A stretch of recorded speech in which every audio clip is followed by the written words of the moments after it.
I examined that ancient tree closely. If I made even a tiny mistake in my cut, it could veer off into an unwanted area, causing a lot of trouble. Although I felt uneasy about having to chop it down, the recent storm and multiple lightning strikes left me with no choice but to take action immediately. Yes, you heard it right. Strikes, not just one.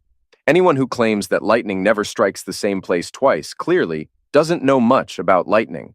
This tree was likely the oldest and definitely the tallest and largest in the entire area. Before it got struck by lightning for the third time, it stood nearly 180 feet tall. You might wonder how I know all this. Well, I trimmed its top last weekend, and the upper portion measured 43 feet after the cut. The middle section was just over 42 feet, and I measured the remaining part right after removing the middle section, just to ensure it wouldn't hit the neighbor's house. Just in case. The pressure was at its peak today, right now. If you haven't figured it out yet, I'm a logger. Well, I used to be. Now I oversee logging operations and timber sales. We've lived in this old house for a long time. When we first moved in, there were only two neighbors, Josh next door, who had retired long before our arrival, and old lady Fraser down the hill. She had been here for a very, very long time. About 10 years had passed, and a whole new neighborhood had sprung up around us. Most of the reasons we originally moved here had disappeared. Many of the trees had been chopped down to make room for roads, driveways, and houses. It looked kind of lifeless now, in my opinion, devoid of its natural charm. In order to get the permit to cut down the tree, the city officials had decided to set strict time limits.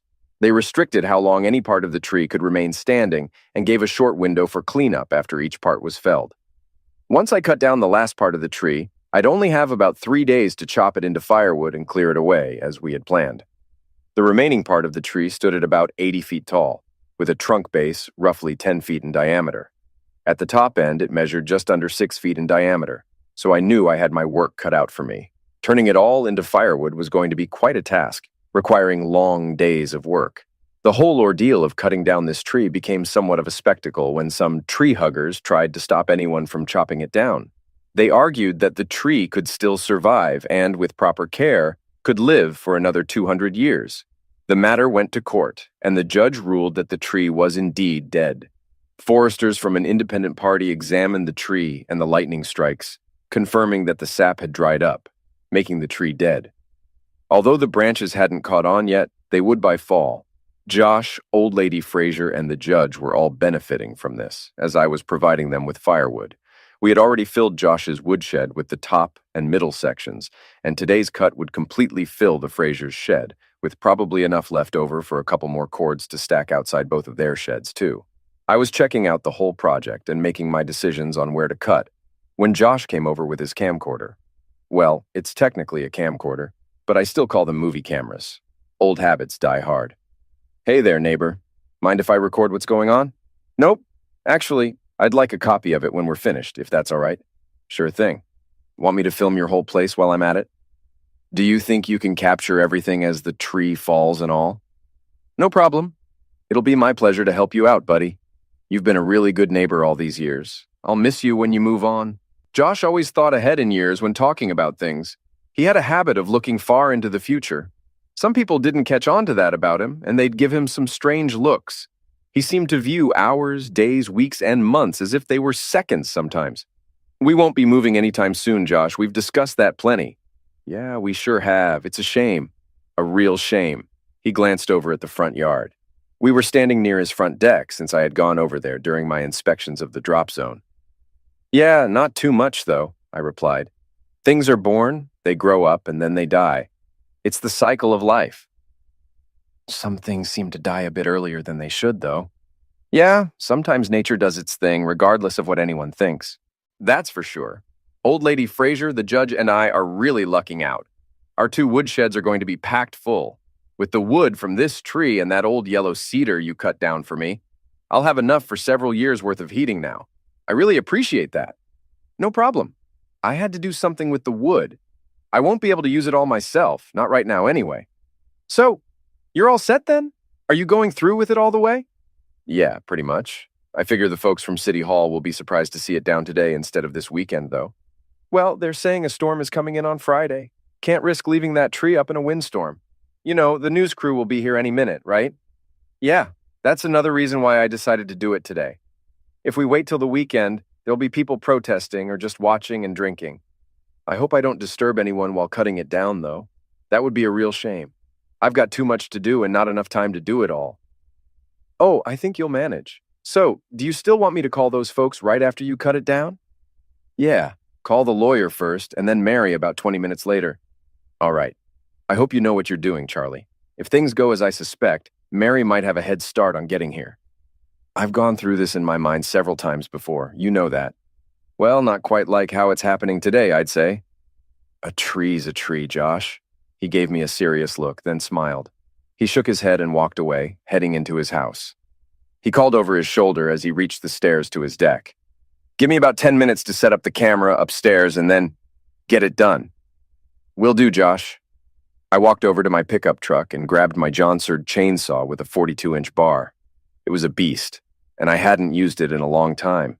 They just don't make them like this anymore. The chain had carbide inserts in the teeth, making it incredibly sharp and powerful. It could cut through steel.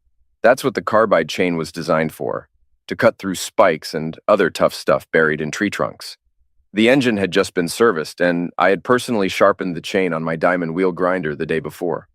This chainsaw was incredibly fast at cutting and had plenty of horsepower for the job ahead. Because I was within the city limits, I had to install a muffler on the chainsaw, much to mine and Josh's dismay. We both grew up and worked with loud chainsaws and loved the sound of them roaring while cutting through big logs like butter. The permit to cut the tree required a muffler, so I had to comply with the rules. I'd follow the rules all right, and they better do the same after everything was done. I took one last look around and then positioned myself to make the final cut on the tree. I had 3 wedges placed in, 2 on the southward end and 1 on the north to help guide the tree a bit. If I've assessed the tree correctly, the tension in the trunk will cause it to break free suddenly, spinning, or as my wife Chris would say, pirouetting, about a full circle before starting its downward fall. So, I knew it would shift about 1 to 2 feet northward off the remaining stump, and the direction of its fall would be influenced by the lack of support underneath that part. I estimated it would fall in a west-northwest direction and land almost perfectly alongside the sidewalk. Since it had been a while since I've felled a tree like this, I might be a bit rusty and off. I hoped not, though. I really wanted it to fall perfectly. TV news reporters tend to make one want to do things right. I took a quick look around and noticed several pickup trucks pulling up near the TV van down the street. 2 guys from those trucks were chatting with old lady Fraser. She was gesturing towards me, and they all had big smiles on their faces. It almost felt like a party atmosphere. Honestly, it was breaking my heart. This old tree and I had a history, and I never imagined I'd be the one cutting it down, especially like this. After giving the saw one final check and seeing Josh all ready with his setup, I fired it up. It was running smoothly, but way too quietly thanks to that darn muffler. I started sawing into the base of the tree, making sure to keep my angle as precise as possible. I paused once to drive the wedges in a bit more on the south side. The north one was good to go. I sensed the movement just before I heard the snap. Stepping back, I pulled the saw out with practiced ease from years of experience. Turning off the saw, I took a few more steps back, giving myself some space, just in case. Sometimes even the most experienced tree cutters miss something. Sometimes trees could resist, even in their final moments. As expected, it shifted forward slightly and then began its graceful fall.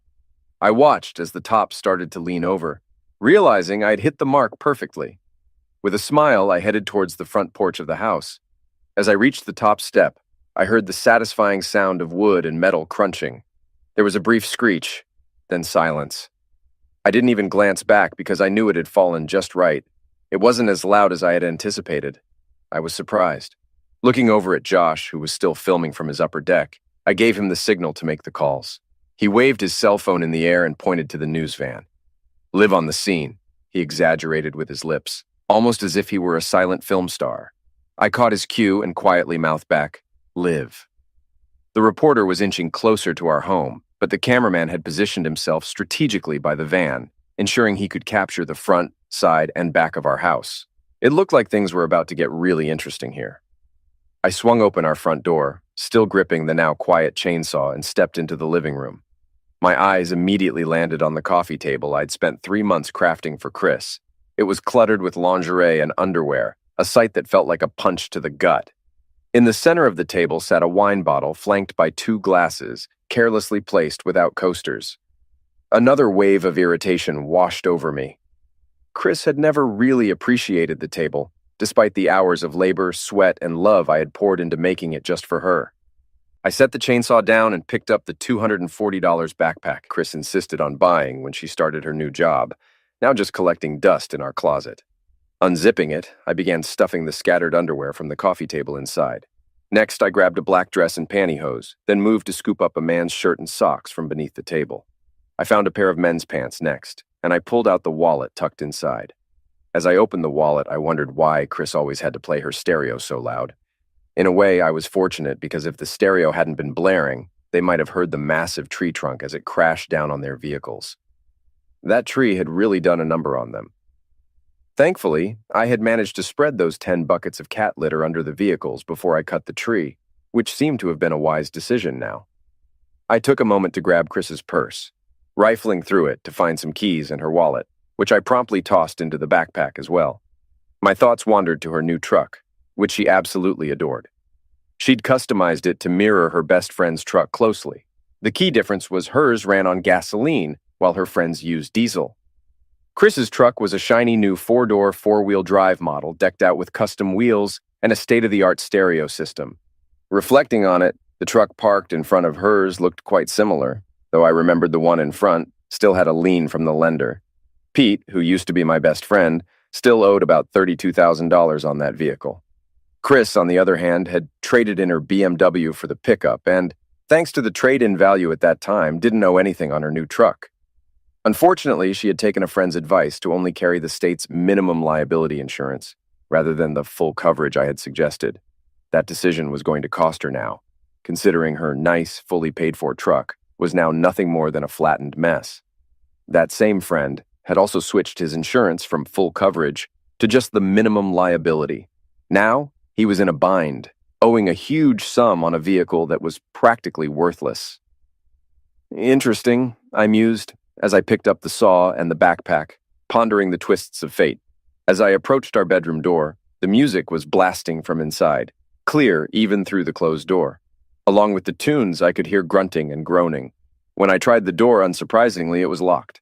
Chris had always made sure to lock it during our intimate moments, too, even though it was just the two of us and we had no kids. I placed the backpack down beside the expensive suitcase I had already set out. Taking a step back to give myself enough room to swing, I fired up the chainsaw. As the chain tore into the wood around the lock, muffled shouts came from inside the room. It only took a few seconds to cut through the door lock.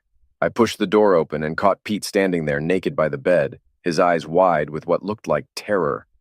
Chris was on the other side of the room, hastily trying to cover herself and already starting to cry, as if I was still interested in what she was trying to hide. I gave Pete a nod and revved the saw a bit to drive the point home, then let it idle. The sight of the dark chain whirring around the bar must have been quite the sight for him, judging by how pale he turned. The doors are behind me, and there's the window. Choose wisely, Grasshopper. I'd always wanted to say that line. Too bad it had to be under these circumstances. Pete, clearly terrified, gave Chris a quick glance and then made a desperate leap through the window, shattering the glass and tearing through the screen. I started cursing under my breath. Now I'd have to replace the screen, the glass, and even the frame. The fool. I never actually thought he'd crash through the window like that. I walked over to the window and peered down at our deck. There he was, sprawled out, clutching his ankle. From up here, I could tell it was broken. He wasn't going anywhere fast. Setting the chainsaw down, I turned my attention back to my wife. She was sobbing, spewing apologies, insisting it wasn't what I thought, repeating it over and over, as if I was too dumb to see that they'd been playing house right under my nose for who knows how long. Chris, shut up. Listen to me closely because I'm only going to say this once, you deceitful witch. I rarely used such harsh words, but the severity of the situation stripped away any facade of civility. I paused to let the silence weigh on her as she quieted down, her eyes wide with shock, not just from my words, but from the harshness in my voice, something she'd never heard before. Here are the facts, and you don't have much time. I've called Mary. She's about 15 minutes out, probably less, knowing how quickly she drives when she's fired up. And remember this, she's very fond of her tools and just picked up a new 12-gauge Magnum yesterday. Do you understand? Her face drained of color as she nodded, clearly terrified by the implications. Good. I'd strongly suggest you get dressed as quickly as you can. Take enough clothes and put them in that extravagant $400 suitcase you insisted on buying last month. On your way out, don't forget to grab the backpack too. It's filled with his clothes and your items from the coffee table downstairs, the very one I spent months building for you. Your purse is in there, but I've removed our joint credit cards and the bank card. However, your personal credit card is still inside. His credit cards and bank card are missing as well. I suspect Mary might want those. You got all that? She nodded again, tears streaming down her face. I had to turn away for a moment to collect myself. This whole ordeal was turning out to be more painful than I had anticipated. It's a harsh lesson, learning not to trust and love someone who has been a significant part of your life for almost a decade. Your truck and his truck are both out of commission. Seems a large tree conveniently fell on them just a few minutes ago. Somehow you both managed to miss that excitement. I'd recommend you exit through the back door, considering Mary is already en route, and there's a news station van parked out front with cameras rolling. You might also want to assist him to the back gate, call a cab, and get him to the hospital because his ankle is very broken. And just in case it hasn't sunk in yet, we're through. The divorce papers are in the suitcase. You've been served. And don't even think about coming back here anytime soon. The next time you step foot in this house, make sure you're escorted by the sheriff or his deputies. Got that? She nodded once more, her sobs now turning into a full-blown cry. I turned and walked away, heading downstairs to await Mary's arrival. I needed to be there to ensure nothing extreme happened. Mary is known for her fiery temper, and in a heated moment like this, she might not think clearly. I had to prevent a potential disaster between her and our spouses. I wasn't sure when they had started their affair, but the fact that they did was all the reason I needed. Today, the tree served as a tool of my rage. For a whole month, I knew about their betrayal and struggled to mask my contempt for both of them. I had stumbled upon their secret by sheer accident, and since then, I carefully concealed my awareness. There were moments I fantasized about confronting them violently, and I believe if they had been in their trucks this morning, I might have still cut down the tree on them.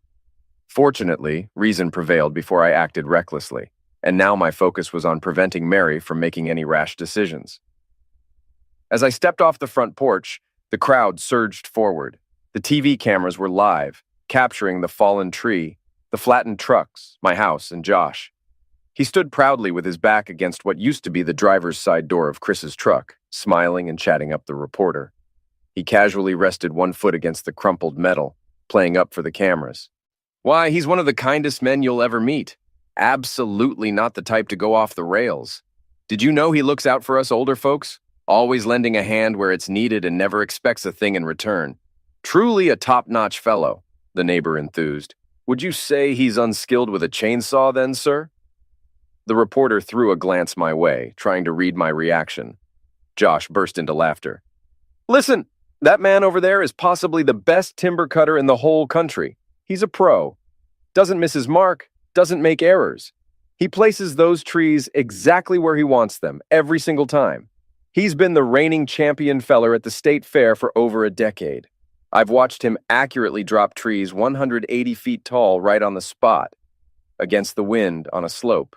No, ma'am, he's definitely not bad with a chainsaw. That is, unless you happen to be on his bad side. Then, well, I wouldn't bet on your odds. I wish Josh hadn't praised me so highly right then. The last thing I needed was the entire country knowing about my skills as a professional feller. It would only complicate things if my story ever made it to court. I turned to see some of my logging buddies rolling up the driveway. Jed was towing his portable hydraulic log splitter, signaling that I was about to get some much-needed help with turning the fallen tree into firewood. Hey, Charlie, how's it going? Joe called out as he climbed out of his truck. Could be better, I replied. Got quite a cleanup job ahead of me now. I liked your cat litter trick, Joe said with a grin. Cat litter? I echoed, a bit puzzled at first. Yeah, we were all scratching our heads when you picked up 10 20-pound buckets of cat litter at the store. We know you don't have a cat. Pretty smart move. I chuckled softly.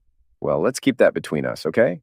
I just didn't want to deal with the city making a fuss about oil or antifreeze leaking into the gutters.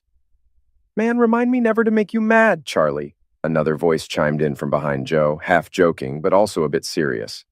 Max maneuvered around Joe to shake my hand, his grip firm and his smile warm and sincere. Is that no-good brother of mine still kicking? Max asked with a half smile. Yeah, Max. He's probably broken his ankle, though. Jumped out of my bedroom window. Luckily, he missed the hot tub. I would hate to have to clean him out of there, too, I joked, trying to lighten the mood. I'm really sorry about all this, Charlie. I've never been able to figure him out, Max sighed. He might be my brother, but I swear someone must have switched him at birth with the real one. It's not your fault, Max. You couldn't have known. Honestly, I never thought he'd pull something like this with my wife. And I sure as hell didn't expect Chris to betray me like this either, I admitted, feeling the weight of their actions all over again. They both shifted uncomfortably, looking away to hide the mix of anger and disappointment. The air was heavy with unspoken feelings until Joe, sensing the growing tension, steered us back to the task at hand. All right, let's get to work on this log once these TV folks clear out, Joe declared, breaking the silence. Max, grab your Johnsard and I'll get a strap. We need to pull it off the trucks. Hey, Charlie, Max called out as he headed towards his equipment. Is it okay if I set up the trailer here in your driveway? Jed walked up to me and clapped me on the shoulder. A small gesture, but it was comforting at that moment. Hey, Jed, yeah, go ahead. My place is yours, I said, trying to keep the mood light. I'm sorry about, well, Jed said, his voice filled with genuine regret. Jed, you and Betty knew what was going on and kept it to yourselves because you were worried about how I'd react. I get it, even though it stung that you didn't tell me, I responded, my tone more resigned than angry. Man, what was I supposed to do? Jed exhaled sharply. Betty was Chris's best friend, and you're one of mine. It tore me up not telling you, but Betty kept thinking Chris would end it soon. She believed Chris had her reasons, whatever they were, and I knew you hadn't done anything to deserve this. Sometimes women can be stubborn, clinging to ideas that don't make sense. I was stuck, Charlie. I really didn't know the right call. It's okay, Jed. I forgive you, man. You're my friend, and I understand why you did what you did. But it's a real mess now, isn't it? I sighed, feeling the weight of the whole situation. It sure is, Jed replied. Betty got an earful from me the other night. She's still shaken up about it. She called earlier today, too. This whole mess is all over the TV now. They even caught that fool jumping out of your window in the buff. I hope someone recorded that, I chuckled, trying to find some humor in the chaos. Josh got most of it on his camera, but I bet the TV station's got a clear shot, too. It'll be something for the scrapbook, that's for sure. I walked away, needing some time alone. Mary was speeding up the street, clearly furious. I knew I'd have to be at the top of my game to talk her down. Just by the way she was driving, I could tell she was beyond upset. She screeched to a halt a few feet away from me, jumping out of her truck with her new Magnum in hand. Her hair was wild, and the look in her eyes was intense. I never wanted to be on the receiving end of her anger.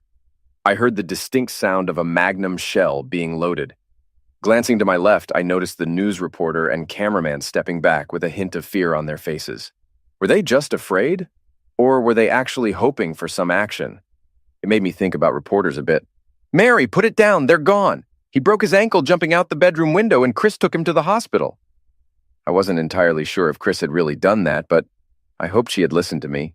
She knew Mary well enough to understand that Mary could lose her temper easily, and when she did, things could get out of hand quickly. I hoped I could calm her down before she did something rash. I'll shoot 'em both. I'll end 'em both. The jerk and the witch are both done when I catch them. God damn it. Mary, calm down. I handled most of it, and no matter what, if you act on your threats, you'll be the one facing the consequences. I almost went down that road, but a good friend talked me out of it. Who talked you out of it? Josh. He said he kind of cares about me and didn't want to see me locked up for years. If you keep going like this, that's where you'll end up. Are they really worth all this pain? Charlie, look at what they've done, right under our noses. Tears started to flow, and then her arms dropped. Feeling safer, I took the tool from her hands. She reluctantly gave it up, and I placed it in her truck. I also took her keys from the ignition, locked the truck, and kept the keys, just in case. Then I hugged her tightly. We stood there as the crowd and cameras watched. Mary, do you want to come talk to this old lady? We spotted Old Lady Fraser by Chris's smashed pickup. Mary, tearful, reached out and took her hand. I scanned for the judge, but he was nowhere in sight. He must have been in court. Yeah, that sounds good. Charlie, you coming along too? Nah, I've got some wood to buck up before it gets dark. Best to get it done while I've got all this help around. Mrs. Fraser gave me a sharp look, then nodded her approval. You be down at my place in an hour, Charles. I'll be waiting for you. Yes, ma'am. 1 hour, I'll be there, I assured her. Behind me, I could hear my friends quietly joking among themselves. Classic Charlie, hiding behind the skirts like the old days. He always has the older ladies worrying, needing to chat with him. Seems like he gets out of more work that way. Hey, Charlie, think we can get this tree sectioned off in an hour? That's a lot of tree to handle. Yeah, I get it, I shot back, half amused. But you guys know the drill. When Mrs. Fraser sets a time, you better show up on time. You've all been there, so lay off, you jokers. They chuckled and turned their attention back to cutting the downed tree into manageable sections. Just then, a stern voice cut through the noise. Charlie Wilson, you're under arrest. I spun around to see the local police officers by their car, trying to appear authoritative. The news camera was still rolling as they began to walk toward me. My friends paused, looking ready to defend me, but I waved them off. Arrest for what? I asked, bewildered. Destruction of private property, vandalism, attempted murder, and anything else we might discover here. Oh, and cutting down that tree without a permit, that'll stick too, the officer replied sternly. First off, I've got the permit for cutting that tree. Secondly, the tree falling on those trucks was an accident, pure and simple. You can't prove otherwise. Thirdly, have you checked with the judge about hassling me today? And lastly, attempted murder. If I had wanted him dead, he would be. Do you really think I'm that reckless? Unlike you two, I have some common sense. Now, I suggest you leave, I said with finality. That last remark made the officers exchange uncertain glances before they turned and walked away quietly. The judge I mentioned is not only a real judge, but also a friend and neighbor. Despite recent events, he's remained supportive. The officers knew better than to cross him. He could easily make their professional lives difficult. An hour later, I was walking up Mrs. Fraser's sidewalk. Back at the scene, the guys were finishing cutting the tree into sections. Jed had been busy operating the splitter, turning each section into firewood. A couple of other friends had shown up with their pickups and trailers, loading up the wood to take down to Mrs. Fraser's woodshed. They'd jokingly shooed me away, saying I wasn't much help and might as well head over to Mrs. Fraser's. Honestly, I was grateful for the break. It gave me a chance to clear my head after such a tumultuous day. When I arrived at Mrs. Fraser's, I settled into a large ancient chair in her living room. Mary was there too, sitting quietly, her eyes red, but her demeanor calmer than earlier. I tossed the keys to her pickup into her lap, signaling a moment of peace in the midst of the chaos. You think you'll be okay now, not giving me any more worries, right? Yeah. I reckon I won't be going hunting anymore, but I'll be on the hunt for a lawyer tomorrow, she replied sadly. Mine said they'd help you out if you need it. Might be easier since they know a lot about them both now. But, of course, you might want your own lawyer. Just a thought. I'll talk to them. It's a she. Heard she's the best around here. Okay, I'll go see her. How about you, Charlie? Must have been tough finding out all this. I'll manage. Might take some time. If you ever need to talk or anything, I'm here for you. Just talking, nothing more, okay? That's typical you, Charlie. Even when you're hurting, you're worrying about me. We can talk, sure, but I don't think I'll be up for much else for a while. I nodded, knowing exactly how she felt. How did it feel watching that old tree wreck their trucks? Felt kind of good, I'll admit. Still bugs me I had to cut it down, but seeing it serve some justice, almost worth it. Pete's gonna regret downgrading his insurance, I bet. He still owes a ton on it? I asked, confirming my suspicion about his debt on that pile of junk. Almost 32 grand. He's in for a world of hurt. Not as much as I'll make sure of. You think him and Chris will stay together? I asked, curious about her feelings toward the jerk. I can't understand what she saw in him. My guess is as soon as he's out of the hospital, he'll bolt. This is the second time I've caught him cheating on me. If Chris ends up with him, she's in for a lot of heartache. She was foolish to lose you like this. Maybe she's not as smart as I thought. Well, Pete does have his business. That counts for something. Mary burst out laughing. I must have looked really puzzled. Oh, man. It's my business. Always has been. The land title, business licenses, loans, everything legal is in my name. He's got nothing. I thought he owned it all and you worked for him. That's what he told you guys? Typical. It's always been my business. He just managed it. I inherited it from my uncle. Pete had nothing to do with its success. He's just a figurehead. Oh, so you'll be fine then. Better off than me, at least. That's good news. I'm glad one of us will do well. But I guess Chris will need a new job? Oh, Charlie, you'll be fine too.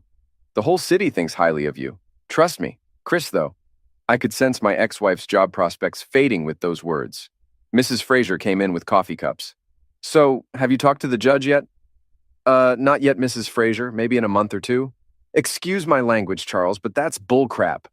Call him up and set an appointment right now. He's furious about what happened with you and Chris, especially with Pete and Chris. He respects you a lot, as do I. Judge Fraser can't really do much, ma'am. Why, honey, he can indeed.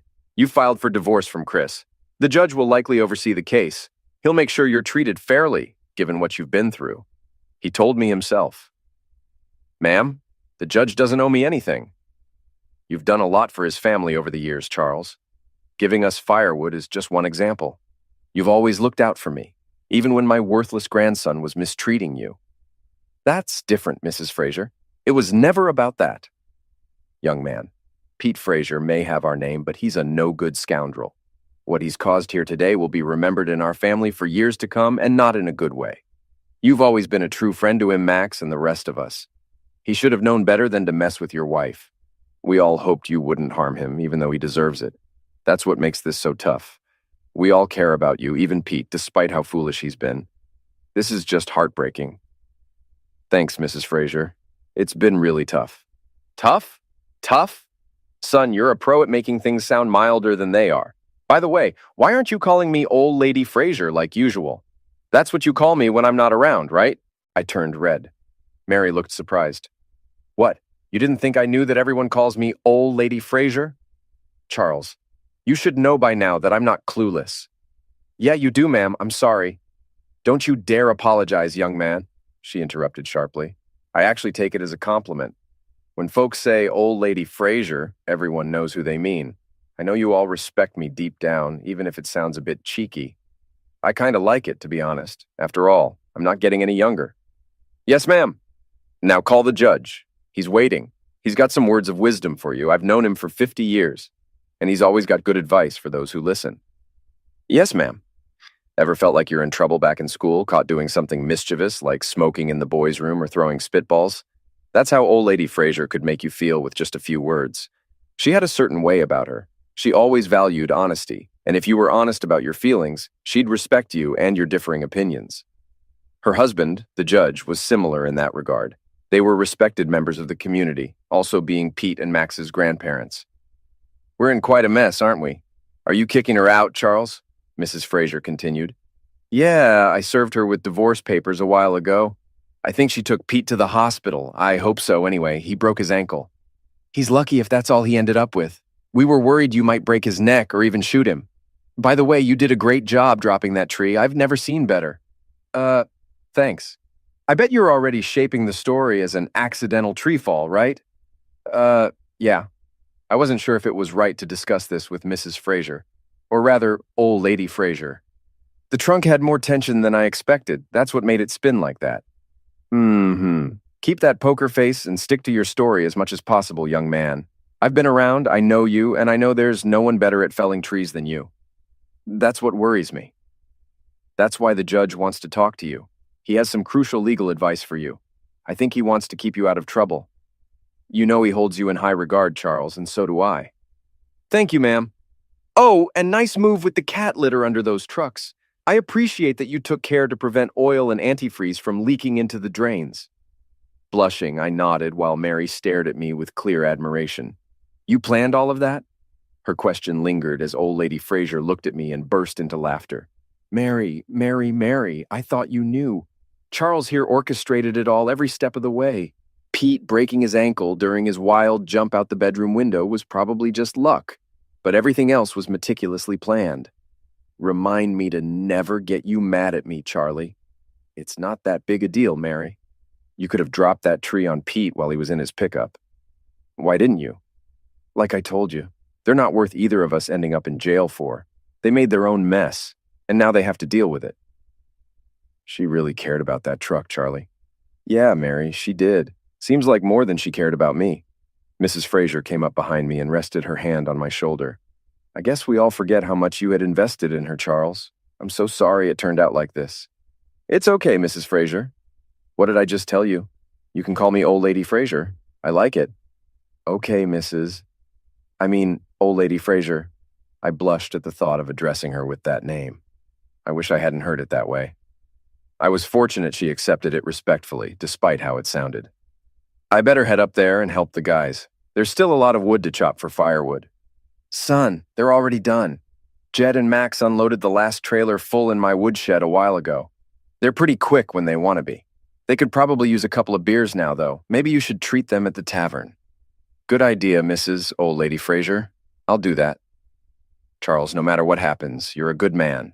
There's none better. You hear me? Yes, ma'am. I hear you.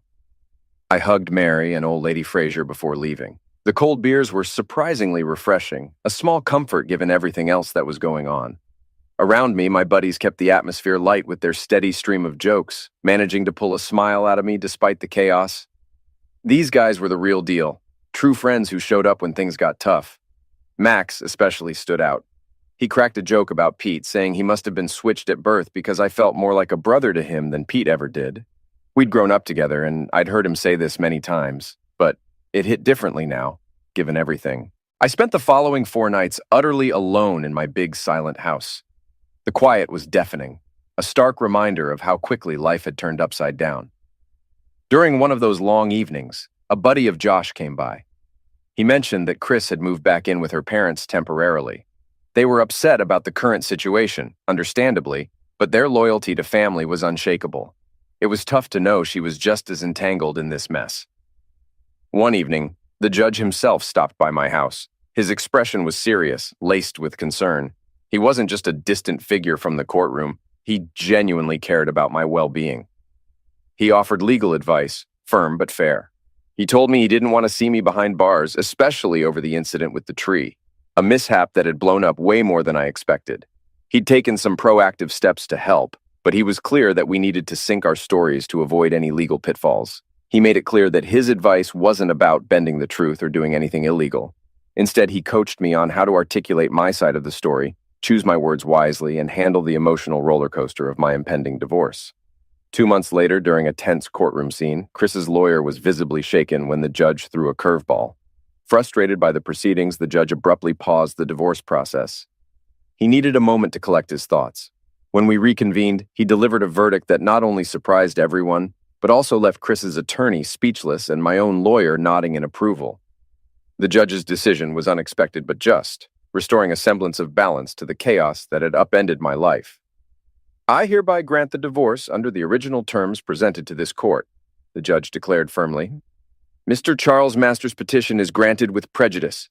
And no, Chris, you can't appeal. You've been dragging your feet for the past 2 months, trying to prolong the process. I can only assume you're trying to pressure Charles into dropping the divorce action. I can't condone your tactics. You made your bed, now it's time to lie in it. Charles offered a fair split of the assets, and that's that. Chris's lawyer was taken aback by the suddenness of the decision, but quickly caught up. Your Honor, my client deserves better than that. She stood by the marriage before and— Young man, if you persist, I'll hold you in contempt of court. I'll throw you in jail, and I might not let you out for a long time. Do you understand? Yes, sir. Your Honor, sir. Chris, I need to speak with you privately before you go. The judge's expression softened as he addressed Chris. We were excused.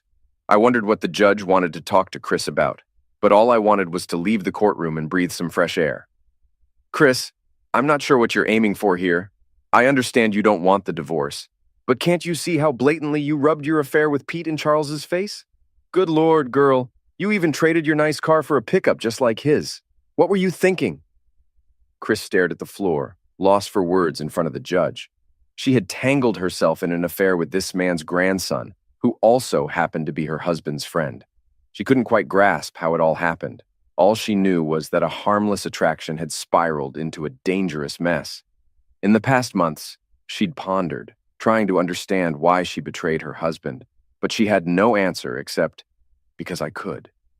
That realization didn't sit right with her conscience. She knew she messed up and couldn't find a way to fix it. Now, in the judge's chambers, he scolded her. At least it was in private, away from prying eyes and ears of the courtroom. Charles wouldn't even look at her anymore, and the few times he did, it reminded her of the day her world crumbled. The sound of the chainsaw breaking into the bedroom door had terrified her like nothing else. She thought Charlie would offer. And oddly, she didn't think of Pete much after that. She took him to the hospital to avoid Mary. following her husband's advice, knowing it might be the last advice she'd ever get from him. Hearing Charlie call her that name, deceitful witch, shattered her. That pain still lingered in her heart. Standing there without clothes with another man, who was her husband's best friend, she felt like she truly was a deceitful witch. The damage to the pickup caused by Charlie, all those little favors he did for her over the years that she dismissed as insignificant, even Charlie's efforts to shield her from Mary, all led to a whirlwind of foolish thoughts about how this affair would unfold. She never imagined Charlie would find out.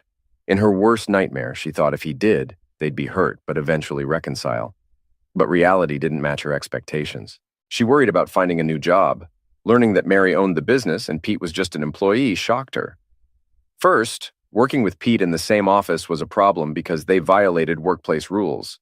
Second, her new boss, Mary, made it clear she'd be fired soon, so Chris quit on the spot, apologizing to Mary. Charlie was always the person she could confide in about anything, but now he wasn't there for her at all. Lastly, the events of that morning were broadcast live to everyone's TVs and living rooms, leaving a deep impact on her. She had it all, and she gave it up for what? The closeness with Pete wasn't even that great, and she didn't love him. She reminisced about the day she received the coffee table Charlie crafted for her. Despite her neglect, she cherished it deeply, touched by Charlie's expression of love through his craftsmanship. Reflecting on it, Chris realized she had taken Charlie for granted, assuming he would always be there for her. This belief led her to treat his gifts carelessly, selfishly believing he'd replace or repair them. She now saw her own selfishness clearly. She felt she had let down not only Charlie, but also her own family, as well as the judge and his family, particularly old lady Fraser, who had once treated her like an adult, but now barely acknowledged her. Chris vividly recalled the disappointment in Mrs. Fraser's eyes when they crossed paths at the grocery store. Mrs. Fraser and the judge avoided her, as if she were contagious, a sight that deeply wounded Chris. All this chaos for some fleeting excitement with Charlie's best friend, who, after having his way with her, began disrespecting Charlie in her presence. He led her down a destructive path, then abandoned her, blaming her for everything. In hindsight, Chris realized she had taken love for granted when receiving it, but had never fully appreciated its value until she destroyed it. I leaned back on the cabin's porch. Josh had owned this cabin for a long time, and after I sold my house and settled my divorce with Chris, he offered it to me. I was aware of the cabin, but when we transferred the title, I learned it came with 700 acres of land. "Josh," I said to him, "are you crazy? This place is worth way more than the $72,000 you're asking. 700 acres? That doesn't make sense. People will think you're going senile or something when I buy it from you. They'll say I took advantage of an old man who couldn't defend himself." "Hey, hold on a second, young man," Josh snapped back. "First off, I'm perfectly sane. My mind is fine. Also, I can sell my land to anyone for any price I want. Plus, I've already rejected higher offers from developers. The reason you're getting this deal is because I've known you your whole life. I trust you won't sell it to a developer who'll just tear down the trees and build houses. I know you'll preserve what I really value about this property." "Josh, you know this land is worth millions," I reminded him. "To a developer, maybe. But to you, or someone like you, it's priceless, right?" "Sure, but..." "No buts, young man. I set the price low so no developer can buy it and ruin it. And I really appreciated how you sold your house to that nice couple. You could have sold it for more to someone else. So why didn't you? You know the reason. That guy was just looking to make a quick buck because he knew I wanted out fast due to my divorce. He was partly right. I really wanted to wrap up the divorce as soon as possible. So you could have made a lot more money, but you sold it to that young couple with 2 kids. Why? They took me back to better times and I wanted to help them. I believe they'll take good care of the place." "Oh, now I get it." "Exactly. I've always known you were smarter than most people thought, Charlie. Take good care of the place, okay? It's incredibly serene up here on the mountain. From this vantage point, I can take in the sweeping views of the valley, the twinkling city lights below, and even spot my old neighborhood. I've added a hot tub to one side of the cabin, along with a sturdy deck, enhancing its charm. With these and other modifications, it's evolved beyond a simple cabin, yet I'll always affectionately refer to it as the cabin. Next to it, I've constructed a garage, linked to the cabin by a covered walkway that shields me from the elements. The setup includes the old barn with a classic hip roof and a functional workshop, Altogether, it's become a delightful haven to live and relax. I also installed a corral, lending a rustic flair to the place, and got it into good working order. Now, I'm hosting 6 horses for some urban residents.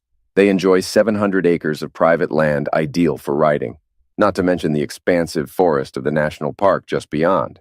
Professionally, I'm still with the same firm, overseeing timber sales and managing logging crews. Interestingly, boarding these 6 horses has turned into a lucrative side job. My friends, like Josh, the judge, Mrs. Fraser, and some old buddies, still make time to visit me here on weekends. Since the day Chris and I signed those divorce papers, I haven't seen her. To be honest, I miss her presence. While I don't miss the conflicts and chaos that led to our split, letting go of the past can be challenging. Life's lessons can be unforgiving and hard to accept at times. After a string of uninspiring dates, I finally met someone truly remarkable. She's a keeper, and I'm seriously considering a deeper commitment. Despite my reservations about getting too close again, she's been patient and understanding, gradually dismantling the barriers I had built around my heart. Since she works as a TV reporter, I get to see her on screen even when she's not around, which feels like a small comfort. Interestingly, she's the same TV reporter who covered the notorious tree felling incident. Time passed, I learned some valuable life lessons, and she eventually interviewed me for a feature on logging. That's when I asked her out, and the rest, as they say, is history. She has a still shot of that old tree lying across those 2 pickups. That image has made the rounds online, popping up in TV show jokes and even on humorous birthday cards. She did well for herself by selling the rights to it. Whenever Josh visits, he can't help but laugh when he sees that photo displayed on the fireplace mantel. The frame itself is crafted from the wood of that very tree, adding an extra layer of irony to the display. Rather than the typical decor like magnums or other mantelpiece ornaments, the Johnsard chainsaw that brought down the tree is mounted above it, taking pride of place. I've retired the chainsaw from actual use. It hasn't cut anything since that fateful day. Jessica knows it still operates, though. I've fired it up a few times just for kicks when she's around. Sometimes she gives me this look and just shudders. When I've asked her about it, all she says is that she never realized just how effectively that saw could slice through wood. She also often remarks how foolish Chris was to be in that spot at that time. I have to agree with her on that. After all, Chris lost a perfectly good pickup and ended up with, well, not exactly nothing, but she definitely lost me, and I know that eats at her. Jessica, on the other hand, feels happy and secure knowing that I'm committed to just one woman. I've always been that way, and I always will be. Life has taught me the tough lessons of what happens when one strays from faithfulness. If you look closely at that old picture frame, you'll notice some stains on the wood, oil and antifreeze, which seep deep into the green timber. When I built and finished the frame, I made sure to leave those stains visible. It sort of rounds out the whole story, don't you think? For me, it's a constant reminder to focus on what truly matters in life.